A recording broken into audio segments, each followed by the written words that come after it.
समझिए मालदीव को कैसे भारी संकट का सामना करना पड़ सकता है, दाने दाने के लिए मोहताज हो सकता है मालदीव। क्यों, ये समझिए। 56% जीडीपी पर्यटन पर आधारित है मालदीव की।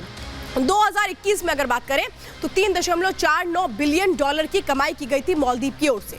दक्षिण एशिया में सबसे बड़ा टूरिस्ट स्पॉट है मालदीव। दक्षिण एशिया के लगभग आप समझिए 24% टूरिस्ट यहां पर जाते हैं हर साल। टूरिस्ट में भारतीयों की जो हिस्सेदारी है वो 11% है। ये मालदीव को भूलना नहीं चाहिए कि अगर हिंदुस्तानियों ने बॉयकॉट मालदीव कर दिया तो फिर क्या होगा।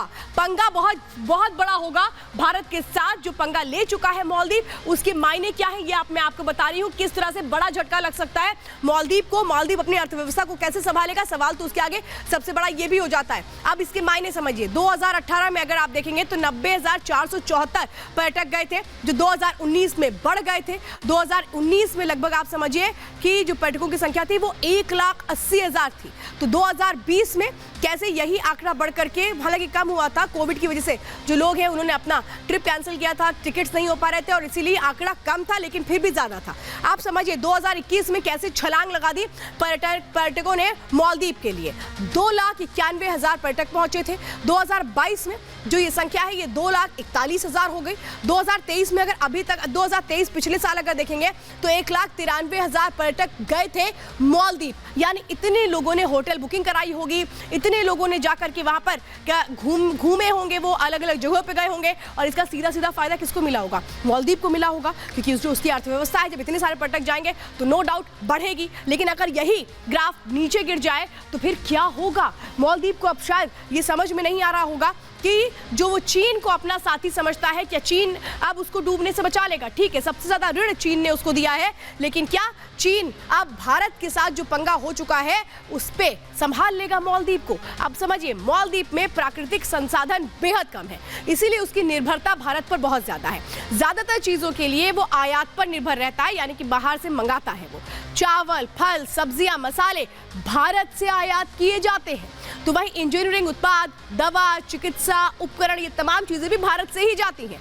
सीमेंट, पोल्ट्री उत्पादन के लिए भी भारत पर ही वो पूरी तरह से निर्भर करता है। और अगर भारत ने ये कह दिया कि नहीं अब यहां से वो चीजें नहीं जाएंगी, तो फिर मालदीव किसकी तरफ देखेगा, चीन की तरफ देखेगा। वो चीन जो अब भारत की तारीफ कर रहा है और कह रहा है कि भारत की विदेश और आर्थिक नीति बहुत अच्छी है। अब कैसे चारों खाने चित हो चुका है मालदीव को भारत से माफी मांगने के अलावा अब उसके पास कोई भी रास्ता नहीं है। लेकिन भारत कैसे जवाब देता है, जब जवाब देता है तो फिर आंसू निकाल देता है। एक रिपोर्ट देखिए। अगले 1000 दिन में लक्षद्वीप को भी तेज इंटरनेट की सुविधा से जोड़ने का हमने लक्ष्य रखा है। लाल किले की प्राचीर से दी गई ये गारंटी पूरा करने के लिए मोदी लक्षद्वीप पहुंचे। इस दौरान खूबसूरत आइलैंड से सामने आई ब्रांड मोदी की इन तस्वीरों ने सैकड़ों किलोमीटर दूर मालदीव्स में खलबली मचा दी। मंत्री से लेकर टूरिस्ट ऑपरेटर तक हिल गए। लक्षद्वीप को लेकर मोदी की नीति को समझने से पहले कुछ तस्वीरों को समझना बेहद जरूरी है। साल 2019 में प्रधानमंत्री मोदी तमिलनाडु के बीच पर सुबह की सैर करने निकले, लेकिन फुर्सत के पले में वो अचानक बीच पर पड़ा कचरा बिनने लगे। इसके पीछे मोदी ने पूरे हिंदुस्तान को सफाई का संदेश दिया। अब लक्षद्वीप की दूसरी तस्वीरें देखिए।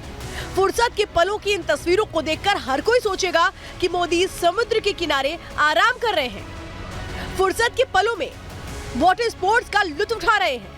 लेकिन मोदी की सियासत इससे कई कदम आगे है। सोशल मीडिया पर प्रधानमंत्री मोदी की बड़ी फैन फॉलोइंग है और मोदी ने इन तस्वीरों के जरिए लक्षद्वीप की खूबसूरती को देश और दुनिया को दिखाया। मोदी ने तस्वीरों के बैकग्राउंड के जरिए टूरिस्ट स्पॉट को हाईलाइट किया। विपक्षी दल मोदी के इस गेम को भले ही ना समझ पाए हो, लेकिन सैकड़ों किलोमीटर दूर मालदीव्स के लोगों को अब समझ आ गया है। वो समझ गए हैं कि मोदी की ये तस्वीरें उनके टूरिज्म आधारित इकोनॉमी पर बड़ी स्ट्राइक करने वाली है। यही वजह रही कि कई मंत्री नेता भारत और मोदी को कोसने लगे। बस यहीं से चीन की गोद में बैठा मालदीव्स मोदी की कूटनीति में फंस गया। पड़ोसी देश मोदी पर सियासी हमलों के बाउंस बैक को कैलकुलेट नहीं कर सके, अंदाजा नहीं लगा सके कि मोदी के अपमान का अंजाम क्या होगा। सोशल मीडिया पर बॉयकॉट मालदीव्स ट्रेंड किया तो पड़ोसी देश की इकोनॉमी का जहाज हिचकोले खाने लगा। भारतीय एकजुट हुए तो मालदीव्स को समझ आ गया कि खेल बिगड़ चुका है। ऐसे में आनंद फानन में 3 नेताओं पर एक्शन लेकर डैमेज कंट्रोल करने की कोशिश की गई, लेकिन तब तक बहुत देर हो चुकी थी। उनके मिनिस्टर्स हमारे प्राइम मिनिस्टर के खिलाफ या देश के खिलाफ गलत बोलेंगे, वो बर्दाश्त नहीं करा जाएगा। हम टूरिज्म इंडस्ट्री की तरफ से उनको बाइकआउट तो कर सकते हैं, हम टूरिज्म इंडस्ट्री की तरफ से मालदीव भेजना तो बंद कर सकते हैं, जो कि अब होगा। और मुझे उम्मीद है कि इनका जो भी टूरिज्म में ग्रोथ है कम से कम इंडिया से तो बंद हो जाएगी। आप अपने खुद ही पैर पे कुल्हाड़ी मारी है आपने। एंड हम एक जो हमारे लोग हैं, हम इंडियंस हैं, जो we are all very egoistical people, we have a lot of emotions, we have our self-respect in place, we will react to it. And if this is the way it goes, हमारी सारे travel agents इकट्ठे होके भी उसको boycott करेंगे। Travel websites ने मालदीव्स की booking बंद कर दी। देश के सेलिब्रिटी मुफ्त में लक्षद्वीप की ब्रांडिंग के लिए मैदान में उतर आए, लेकिन मोदी का प्लान इससे भी कहीं आगे है। मोदी के प्लान को इस ट्वीट के जरिए समझिए। प्रफुल्ल पटेल ने लिखा, भारत सरकार एयरपोर्ट पर इंटरनेशनल फैसिलिटीज देने जा रही है। ये टूरिज्म इंडस्ट्री के लिए बड़ा बूस्ट होगा। यानी मोदी की सोच लक्षद्वीप की तस्वीरों से कहीं आगे है।